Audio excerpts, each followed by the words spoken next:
Moses' father-in-law Jethro, the priest of Midian, heard about everything that God had done for Moses and for God's people Israel when the Lord brought Israel out of Egypt. Moses' father-in-law Jethro, along with Moses' wife and sons, came to him in the wilderness where he was camped at the mountain of God. So Moses went out to meet his father-in-law, bowed down, and then kissed him. They asked each other how they had been and went into the tent. Moses recounted to his father-in-law all that the Lord had done to Pharaoh and the Egyptians for Israel's sake, all the hardships that confronted them on the way, and how the Lord rescued them. Jethro rejoiced over all the good things the Lord had done for Israel when he rescued them from the power of the Egyptians. "Blessed be the Lord," Jethro exclaimed, "who rescued you from the power of Egypt and from the power of Pharaoh. He has rescued the people from under the power of Egypt. Now I know that the Lord is greater than all gods, because he did wonders when the Egyptians acted arrogantly against Israel." Then Jethro, Moses' father-in-law, brought a burnt offering and sacrifices to God, and Aaron came with all the elders of Israel to eat a meal with Moses' father-in-law in God's presence. The next day, Moses sat down to judge the people, and they stood around Moses from morning until evening. When Moses' father-in-law saw everything he was doing for them, he asked, "What is this you're doing for the people? Why are you alone sitting as judge, while all the people stand around you from morning until evening?" Moses replied to his father-in-law, "Because the people come to me to inquire of God. Whenever they have a dispute, it comes to me, and I make a decision between one man and another. I teach them God's statutes and laws." "What you're doing is not good," Moses' father-in-law said to him. "You will certainly wear out both yourself and these people who are with you, because the task is too heavy for you. You can't do it alone. Now listen to me. I will give you some advice, and God be with you. You be the one to represent the people before God and bring their cases to him. Instruct them about the statutes and laws, and teach them the way to live and what they must do. But you should select from all the people able men, God-fearing, trustworthy, and hating dishonest profit. Place them over the people as commanders of thousands, hundreds, fifties, and tens. They should judge the people at all times.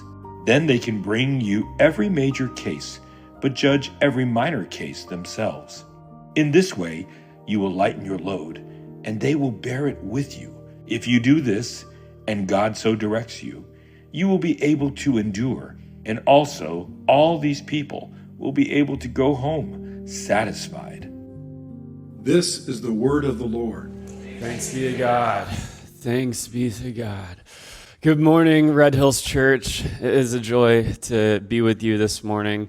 Like Pastor Kate said, my name is David. I am a friend of Lane's and a Foursquare pastor, formerly at Beaverton Foursquare. But now my wife and I, we moved a few months ago, and I'm pastoring a church in Montana, which is weird. I drive a Prius.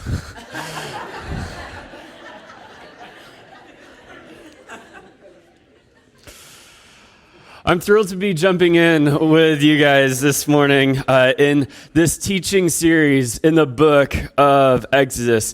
The book of Exodus is most famous for the story of the deliverance of God's people, Israel, from slavery in Egypt. But there is so much more to this book. This is part of the first 5 books of the Bible, the 5 books known as the Torah. And these 5 books particularly shape the imagination of the rest of the biblical authors. There are all kinds of connections from the first 5 books of the Bible, the first 5 books of the Old Testament, to the rest of the Bible, particularly the New Testament. And there are pieces that are in the Torah that are brought to their fulfillment and greater clarity in the New Testament. What was once concealed in Exodus is revealed with greater clarity. And this passage, Exodus chapter 19, is that. It is a profound passage that shapes the rest of the biblical story. And I'm so excited that I get to share with you all this morning this passage. The other night, I was writing this message, and I had a moment of writer's block. Any writers in here, like you just content creators, and you just have a writer's block moment? And I did what every writer should do in a moment of writer's block. I went on Facebook. If you're under 50 years old, you're probably thinking, David, what's the matter with you? Why Facebook? The first post that popped up on my Facebook feed was this letter from someone who is a congregant at a church in a city that I grew up in. And it was about this pastor of this church who was being, who had some allegations brought to him, allegations of abusive behavior, alcoholism, domineering leadership. And there's something jarring, if we're being honest. There's something jarring in us where when we hear a story like that of a pastor who was living a double life, who was great on stage, but behind the scenes, there's problems. There's something about that is jarring. Like in our hearts, we're like, that should not be so. It stabs at the desire of our hearts to believe that the person who speaks about the goodness of God is actually a good person himself or herself. How could a good God have bad representatives? I want you to think about that as we explore this passage in Exodus 19. So let's dive in and let's talk about the story so far. So God's people have been miraculously liberated from slavery in Egypt. And they're on this journey being led by Moses. And so far, as you have seen in this series, it's going so smoothly. Everyone's in a good mood. Oh, it's anything but. They arrive in this wilderness, and this wilderness has a mountain called Mount Sinai. And this is a significant part of the story of the Bible. In fact, Israel's time in Mount Sinai, with Moses going up and down the mountain 7 different times to commune with God and communicate with God's people, this lasts for the rest of Exodus and all of Leviticus and about the first 10 chapters of Numbers. So 59 chapters total. This is a significant part of the biblical story. And this is the place where God gives commandments and instructions and makes a covenant with his people. And we are at the very start of this critical moment in the story. There's much we could discuss in Exodus 19. It's deep, it's rich, it's confusing. But for our time together, I want to highlight 3 particular themes. And we are going to see how these themes have implications, not just for Israel, but for our daily lives right here, right now. So the first theme is kingdom of priests. If we look at the text in Exodus 19, starting in verse 3, we're going to see that this is a pivotal part of the passage. Moses went up to the mountain to God, and the Lord called to him from the mountain, "This is what you must say to the house of Jacob and explain to the Israelites. You have seen what I did to the Egyptians and how I carried you on eagle's wings and brought you to myself. Now, if you will carefully listen to me and keep my covenant, you will be my own possession out of all the peoples. Although the whole earth is mine, and you will be my kingdom of priests and my holy nation. These are the words that you are to say to the Israelites." God is reminding the people of what he has done for them. I have delivered you from your bondage in slavery. I've delivered you from Egypt, and I have carried you on eagle's wings. Now I have an assignment for you. God has liberated his people, but not so that they can now go do whatever they want. No, he has liberated them, but for a purpose. He makes a covenant with them and says, hey, if you will listen to me and obey my commands, you will be my special possession, my treasured people. This is the language that reflects a king who has everything in all the world, and yet there is this particular possession that he particularly values. This particular possession is the people of Israel.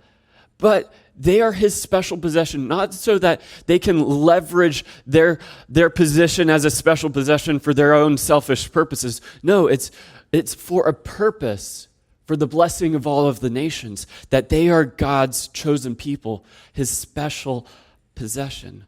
They are to be a kingdom of priests, a holy nation. Now, what does this mean? Let's talk about the theme of the priest in the Bible. Now, bear with me. It's about to get a little nerdy, so let's buckle up. Let's start with the beginning in Eden. In the beginning, God creates all things good and right and beautiful. And there's a particular place in creation that is particularly sacred, and that is the Garden of Eden.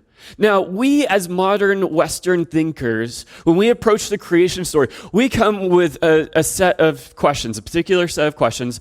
How was the earth made?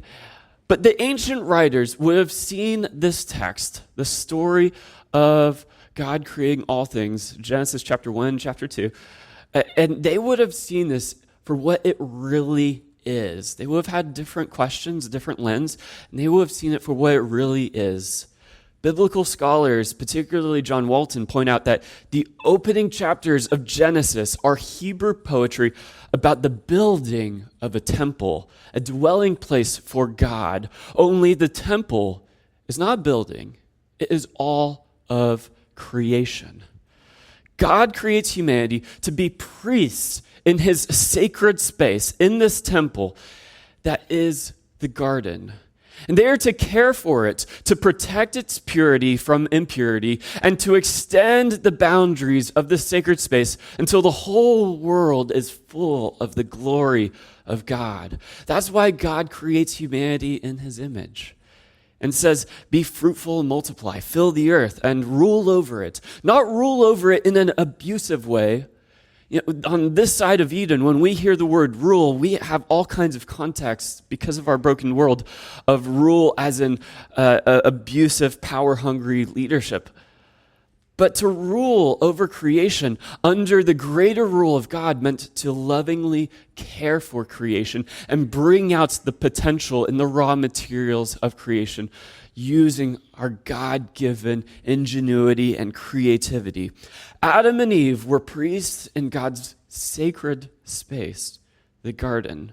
God creates humanity to be partners with him in ruling over his good creation, reflecting his goodness and extending the boundaries of his dwelling place into all the world. But church, something happens. The evil serpent enters the sacred space. And instead of humanity protecting the sacred space of God and ruling over the serpent bends humanity to his will. And thus, disorder ruptures the good, orderly temple of God. But God begins a mission to restore that which is broken, to restore and reestablish his dwelling place on earth as it is in heaven. He calls a man, Abraham, through whom the nations of the world will be blessed. From Abraham's lineage comes the people of Israel. And they are rescued and called God's special possession, but not to solely live for themselves. They are rescued for a purpose. This brings us from Adam and Eve, the original priests in God's garden, God's sacred space, to Israel, a nation called a kingdom of priests. What Adam and Eve failed to do in the garden, to trust themselves under the rule of God, that God's rule may be extended through them, now Israel is called to do this. They are called to be good representatives of God to the surrounding nations, to be a light to the nations. This text in Exodus chapter 19, according to biblical scholar G.K. Beale, points us to the fact that they were to be mediators in spreading the light of God's tabernacling presence to the rest of the dark world. But if this people are a priest, a kingdom of priests, what does that require? Requires holiness, namely being consecrated for the presence of the Lord. So our first theme so far has been this kingdom of priests theme. Now let's talk about the second theme, and that is holiness. In this story, God tells Moses that he is going to come down the mountain. The presence of God is going to come near to God's people, but there's something that they need to figure out. There are some things that they need to get in order before God's arrival in 3 days. They need to consecrate themselves, meaning being removed from the rest of humanity in order to be in the presence of God. Again, this isn't for self-serving purposes. This is in order to be good reflectors of God's presence to the rest of the nations. You see, God is holy, meaning so distinct and so separate from our sin reality that we swim in without even being conscious of it. God is so good that any bit of evil cannot be in his presence. Yet, God wants to dwell with his people, wants to draw near to his people that they may draw the nations to God. So, holiness, purity from the inside out, is a non-negotiable in order to be in the presence of God. But there's a problem. There's a problem here. God declares that Israel, they are to be a kingdom of priests and a holy nation. And they declare back to God in verse 8, sure, we got it. We can do it. Now, if we're familiar with our Old Testament, do they fulfill that? Do they make good on their promise? No. They are buffoons. The rest of the Old Testament reflects the shortcomings of the people of God, their failure to live up to their promises in being a kingdom of priests, accurately reflecting the goodness and the glory of God to the nations, that the nations may be drawn to God and find life and healing. But they fail to be good representatives of God. Have you ever been a representative on behalf of someone? Or better yet, if ever you've traveled outside of the U.S., have you ever felt this pressure of representing America well? Like you have gone to another country and then you come to find out that all of the American tourists before you have ruined it. And the assumption in the country that you are now visiting is that all Americans are like Tiger King. Poor representatives do great damage to that which they are representing. As with the priests in God's garden, failing to reflect the goodness of God to all of creation, this kingdom of priests fail to represent the goodness of God to the nations. What are we to do about this? Well, there's something else in the story, the third theme, that highlights a third theme that is highlighted throughout Scripture. And this theme is particularly relevant to us. And that is the theme of the mediator. In this text, we learn that God comes to his people, but they are afraid. They don't want to go near the mountain. Now, there's strict boundaries like don't even touch the mountain, otherwise you'll die. But they need a mediator nevertheless. And they go through Moses. Moses acts as the mediator between God and God's people. The people at the bottom of the mountain are told not even to touch the mountain. And Moses is the only one who's able to ascend up the mountain to God, to commune with God, and to communicate with the people. It is clear that the people, they need a mediator to stand in the gap between their sinful selves and their holy Creator God. So Moses, he plays this role.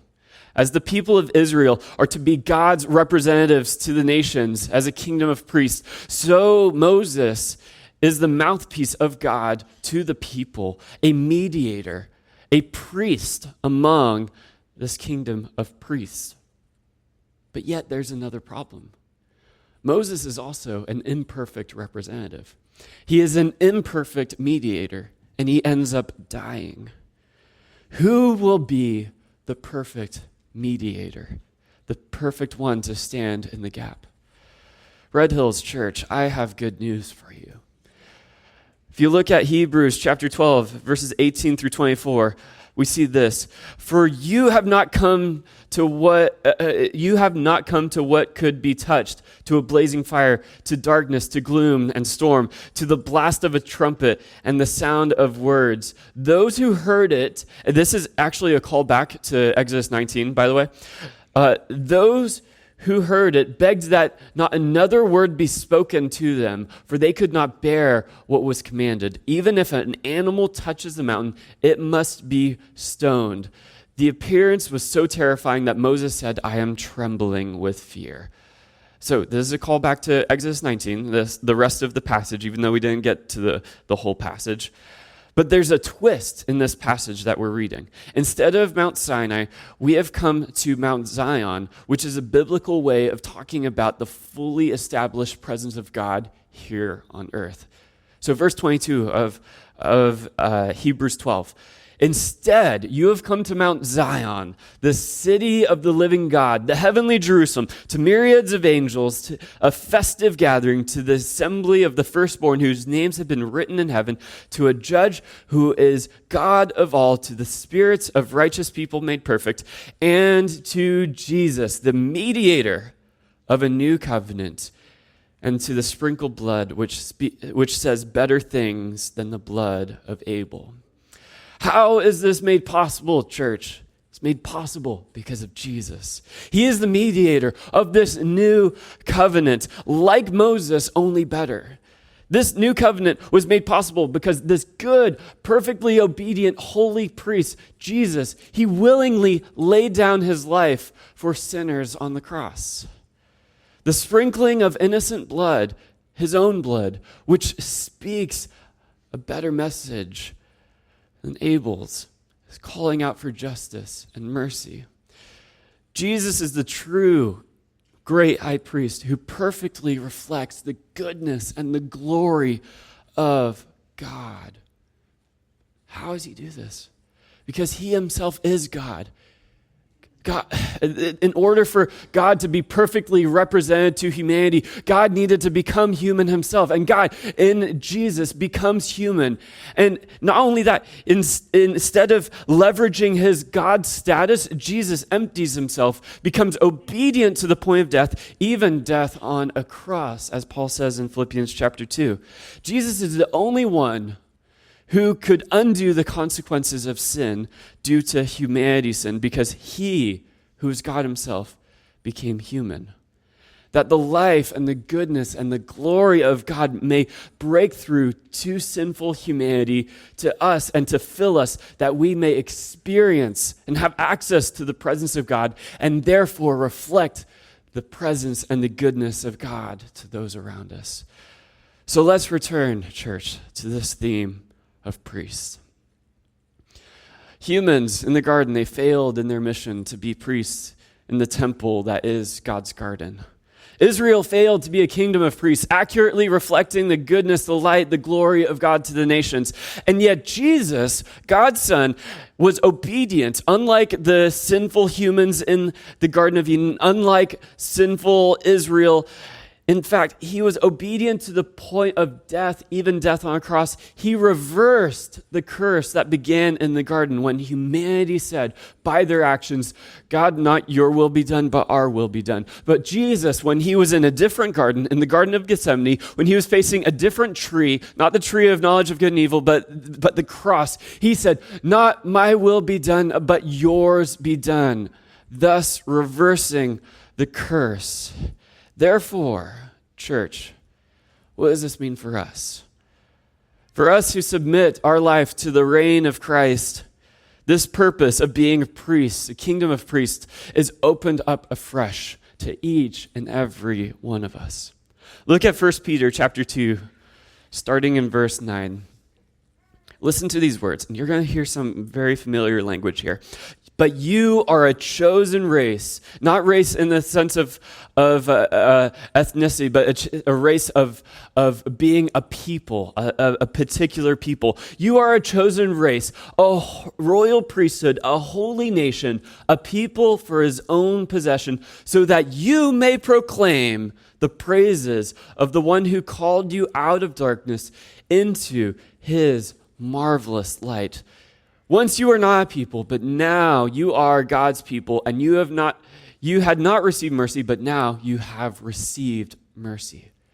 Do you hear the echoes of Exodus 19 in this passage? But there's a major difference. In Exodus 19, God says, if you will listen to my voice and obey my commandments, so there's a covenant here. There's some standards that Israel needs to live up to. If you do this, then you will be my special treasured possession, a royal priesthood, holy nation. If this, then you will be. But in this passage, because of Jesus, guess what? It is you are.